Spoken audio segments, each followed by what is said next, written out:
Okay, we're gonna do that one more time. Fantastic. Let's go. All right, let's talk about Wes Anderson. Here's his story. Grew up in Houston, Texas. His old man was an ad exec. His mama was an archaeologist. Well, how about his education? Wes went to private school, actually spent a lot of time producing plays and making Super 8 movies. And from there, he went to the University of Texas, where he studied philosophy. But get this, who do you think Wes's roommate was in university? Well, it was a kid by the name of Owen Wilson, and together they wrote their first script, the instant cult classic and the awesome Bottle Rocket. Bobby, what for you? Anthony, fire away! Next up, Anderson had his biggest hit. It was called Rushmore, which incidentally he shot at his old private school in Houston. And who was the star of Rushmore? Well, truthfully, an unknown 17-year-old named Jason Schwartzman. I'm sorry, did someone say my name? The movie also revitalized the career of a comedy legend. Bill Murray was back for Anderson's The Royal Tenenbaums and became a part of Wes's extended family of players, along with Angelica Houston, the Wilson brothers, and Kumar Pallana. Kumar, by the way, very funny guy, Pagoda. Kumar is a former yoga instructor who's appeared in all but one of Wes Anderson's movies. Kumar, are you ready? Let's get lucky. And that one Kumar-free movie? Well, that would be the $50 million shark battling epic, The Life Aquatic, with Steve Zissou. Anderson's got a new movie. It's called The Darjeeling Limited, and it's the story of three brothers trying to reconnect and go visit their moms. The actors, Owen Wilson, Adrian Brody, and Jason Schwartzman. This was Jason's first film with Wes in almost a decade. You don't love me! Yes, I do! I love you too, but I'm gonna mace you in the face! Ladies and gentlemen, please be nice to Mr. Wes Anderson. Nice to see you. Thank you very much. Thanks for having me. Appreciate it. About 15 years, about 5 movies. That's a pretty good pace, right? It's slow, but Yeah. that's my pace. Yeah. And I would imagine that's something you have to make by choice because it's a, iron strike while it's hot, right? Yeah, well, it takes a long time for me to make a script.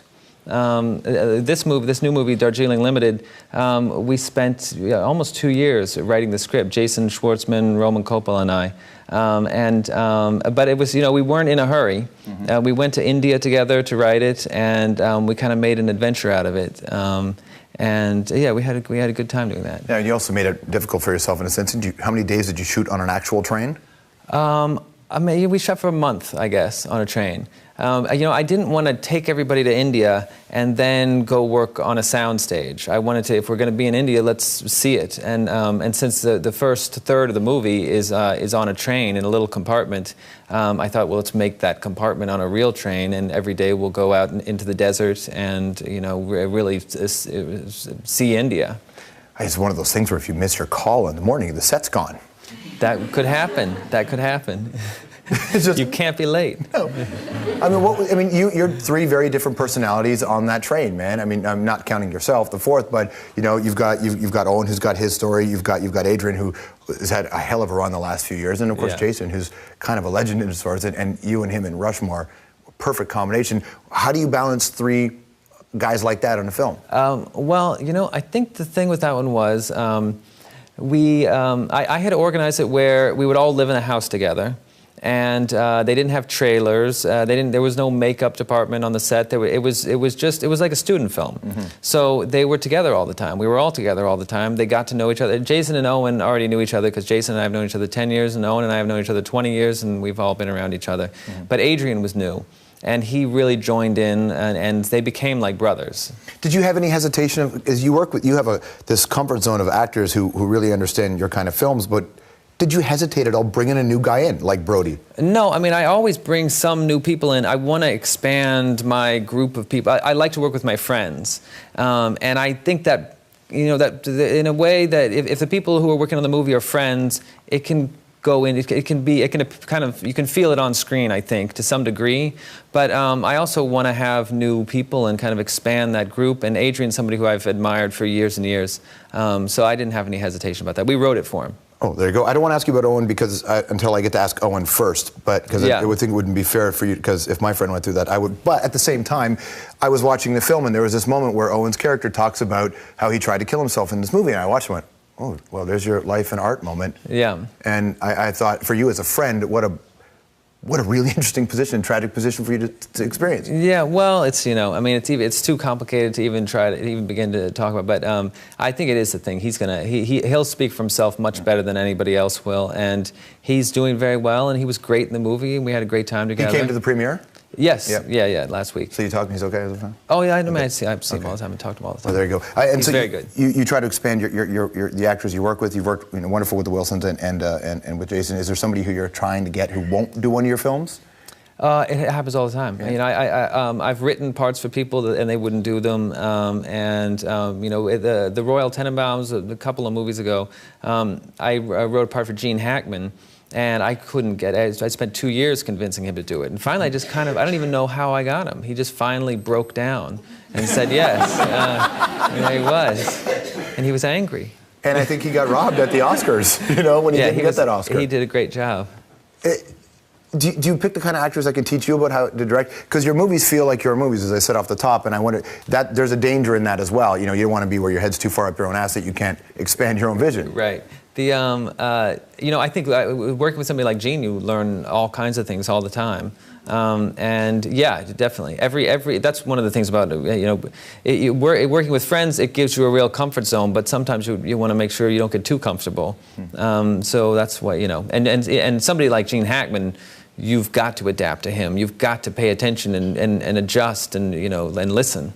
Did the reaction to the Life Aquatic movie, is that, like, because you didn't need to make a film that felt like a student film. And lots of guys spend most of their careers doing those films so that they don't have to. And Life Aquatic, a lot of people liked it, but it didn't achieve what people thought it would. Is that a reason why you decided to make a film like this? Well, a little bit, because Life Aquatic, it cost much more money than I wanted it to, much more money than we were meant to. We weren't really allowed to spend the amount of money we spent. You just did anyway, right? We just did anyway, yeah. And it took a long time. We shot for 100 days, and it was just giant. And I don't really want to work that way. Not that I don't mind. I mean, with that movie, I wanted to work on a kind of a large canvas, and we had, you know, ships and giant sets, and, you know. And Jeff Goldblum. And Jeff Goldblum. But this movie, what we wanted was to work quickly and keep a more modest budget. At the same time, we went to India and we had our own train, and you know, it had its own scale. But we shot it much more quickly. Okay, stick around. We're going to be joined by somebody in just a second with Wes. I want to tell you, back when I was working at Much Music, a friend of mine came and he said, "You got to go see this band." I saw this band play, and the drummer, I swear to God, he's the next Keith Moon. And Keith Moon from The Who. And I thought, don't ever say that, because no one's the next Keith Moon. And he said, "Watch this kid. It's some guy named Jason Schwartzman. He's the next Keith Moon," and he'll join us when the hour returns.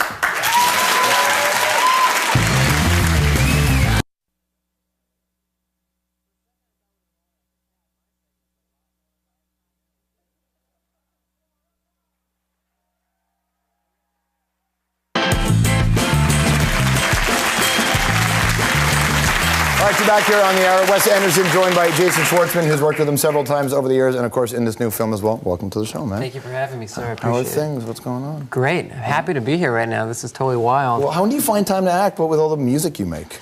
Well, I'm always making music. Whenever, you know, I try to, you know, always be recording something on my computer, even if it's just a little idea or something. That's the great thing about music, especially these days. You can always find a place and time to do it. So it's really, I'm always writing or trying to write something. Is being creative is just being creative? Is that the same thing? Well, it's not easy for me to, like, write music, so I just try to keep doing it, like, just plod away at it. It's not, like, some people just can write songs very quickly. For me, it takes a long time, so I'm just always trying to chip away at stuff. If you go to myspace.com/Coconut Records, you can hear some of the new stuff that he's got on there. You can buy it on iTunes website as well. Just type in Coconut Records. I started my own record label to put out my record. It's called Young Baby Records. And if you buy it, I'll send you a CD, and you also get a Young Baby. You get a young baby. No, you get a Polaroid that I've taken, so you have something personal. Nice. Yeah, that's pretty cool, man. About a decade. That's funny. About a decade between working on films together. Yep. Yeah. Was that long? Yeah, it was. Yeah. Something like that. What is it the kind of thing that it just you woke up one day and went, God, it's been like 10 years since I worked with Wes, or was it one of those things where you guys constantly planned on trying to do something? I wasn't really aware of it, that it had been that long. Yeah, I mean, we saw each other so much in between. Yeah, I mean, we are like best friends, so I don't feel like we both worked on Rushmore together, and then I never saw him again for 10 years until this project came about. We've always been in each other's lives, and that's probably why it didn't feel like 10 years, because time flies when you're having fun. But you're like him in the sense, if you look at your list of films that you've done, you don't overdo it as well. Do you make a conscious effort not to work on too many projects? Yeah, I just, I try to find pieces, movies that I respond to just on a gut reaction. I can read it and kind of tell early on if this is something that I could do. And I mean, and sometimes it works out where you read it and then you meet or audition with the director and they agree that you should be in it. And sometimes you love it and you say, I want to be a part of this, and it doesn't work out. So there's just different reasons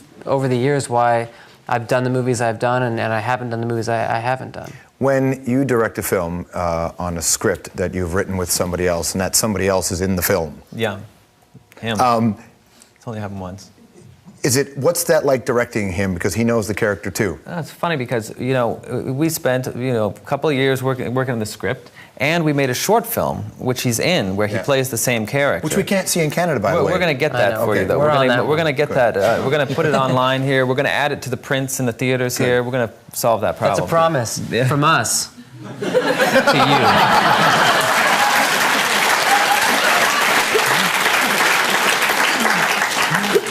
Sorry. Okay, yes. So you worked on this for a couple of years? Yeah, so we worked on it for a couple of years, and then when it came time to actually shoot the movie, we went to India, we're getting ready to shoot the movie, he suddenly came to my room knocking on the door late at night, a couple of days before we started shooting, and said, I don't know who this guy is, I don't understand this character. And I was like, how is that possible? Okay, that sounds like a crazy Hollywood moment. Were you sober? What happened there? No, it's just, like Wes said, we've been writing this character for 2 years, but and the movie for 2 years, but I had been so focused on the writing of it and the three of us together as collaborators trying to figure out the story, that approaching it to act it and to memorize the lines and say them, I was off guard and I flipped out a little bit. I was very scared. I didn't know who the guy was. He was a mystery to me. And like Wes said, he said, yo, you know him. And then slowly but surely things came back. And I think that really it was the writing process that became everything that I used to base the character on. Are you a confident actor? What does that mean? Do you believe in your ability to pull it off? Well, this is a very interesting question, and something that I've thought about a lot. For instance, there are some actors that are very confident, and they go, throw me the ball, coach. Put me in. Yeah. And, I was thinking about this like with a surgeon, like a heart surgeon, you want to say to the heart surgeon, can you do this surgery? And you want them to say, yes, I can do it. You don't want them to be like, well, I'll do the best I can. And I don't really know this character, but But I think and this is just from the bottom of my heart, because I'm always learning and I'm always trying to work with people that I can learn from. Like Wes said, you always can learn. Mm-hmm. And the thing is that I before I go into every job, I'm very nervous. And that fear is just that I won't be prepared. I just always want to be the most prepared I can be and not make a mistake. Mm-hmm. And so I overly work just to make sure I'm all right. And then the thing is that you can work, and then you just have to go in there and eventually just do it. And it is kind of like a feet don't fail me now thing. But I wouldn't say that I'm a very confident actor. I just at a certain point I have no choice but to just being confident or not confident is not going to help. You just have to say the lines and be funny. Do them. Or be serious. Or be serious. Yeah. Either way, you just got to do your best. You can't. It's useless to stress too much. Do you need this movie to? I know you guys you're not the typical. You don't run a studio, but do you need this movie to make a certain amount of money to feel like you did your job? No. Not to feel like we did our job. To feel great. but I think, but I feel like our job was to just go, we wanted to make a very personal movie, and we wanted to make something that was about family and a certain kind of dynamic that we were familiar with, and we wanted to make a movie that expressed how we feel about India and what we've learned about India. Yeah. And I think we did those things, so I feel good. And I mean, and this is just, we've talked about this because Wes and I are traveling around here and around America. We've been showing the film and talking with people about it. And I must say, every night, people turn up to the screenings that we do, and we get to talk to the people who come out and they ask us questions. And it just, I don't mean this to sound cheesy, so if you're lactose intolerant, you might want to take something for that, because this will be cheesy. But it means the world when someone says, like, thank you so much, I love this movie. I love this, I really related to it. Like, conversely, if somebody says to you, I didn't like it, what do you say? What does it mean to you? I just walk away. But do you, I mean, I interviewed a musician once who said he gets on stage and he requires the love and adoration of 20,000 people to feel like he did it. Do you need people to like this? Well, Wes is going to answer that question. No, I was just taking a breath. Well, I was going to say that each person comes to the film with their own set of things that have happened in their lives, and they bring their own histories and personal stories to watching a movie. So you can be showing one movie, but everybody can be having a different reaction to it, and all their reactions are right. So if they don't like it, that's their reaction. That's okay. Thanks for coming, guys. Good to see you. Thanks so much. Wes Anderson, Jason Schwartzman. Nice to see you. Check it out, Darjeeling Limited. It's in theaters now. We'll be right back. All right, Monday and Wilson, and together they wrote their first script, the instant cult classic and the awesome Bottle Rocket. Bobby, one for you! Anthony, fire away! Next up, Anderson had his biggest hit. It was called Rushmore, which incidentally he shot at his old private school in Houston.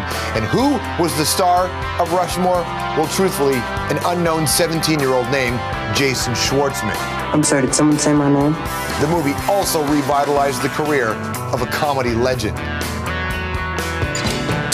Bill Murray was back for Anderson's The Royal Tenenbaums and became a part of Westman.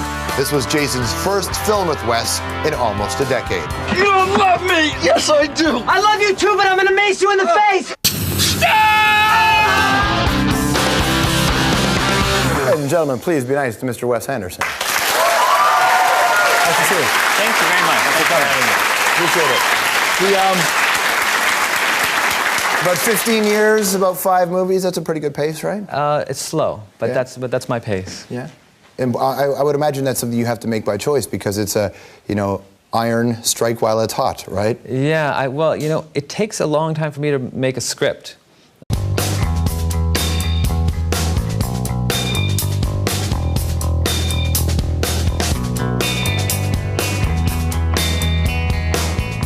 Okay, we're gonna do that one more time.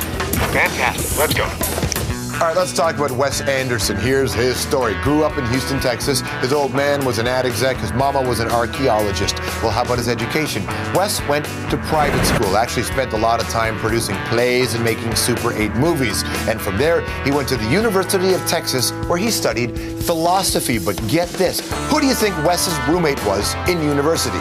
Well, it was a kid by the name of his extended family of players, along with Angelica Houston, the Wilson brothers, and Kumar Pallana. Kumar, by the way, very funny guy, Pagoda. Kumar is a former yoga instructor who's appeared in all but one of Wes Anderson's movies. Kumar, are you ready? Let's get lucky. And that one Kumar-free movie? Well, that would be the $50 million shark battling epic, The Life Aquatic, with Steve Zissou. Anderson's got a new movie. It's called The Darjeeling Limited, and it's the story of 3 brothers trying to reconnect and go visit their moms. The actors, Owen Wilson, Adrian Brody, and Jason Schwartz. This new movie, Darjeeling Limited, we spent almost 2 years writing the script. Jason Schwartzman, Roman Coppola, and I. But it was, we weren't in a hurry. We went to India together to write it, and we kind of made an adventure out of it. And yeah, we had a good time doing that. Yeah, you also made it difficult for yourself in a sense. How many days did you shoot on an actual train? I mean, we shot for a month, I guess, on a train. You know, I didn't want to take everybody to India and then go work on a sound stage. I wanted to, if we're going to be in India, let's see it. And since the first third of the movie is on a train in a little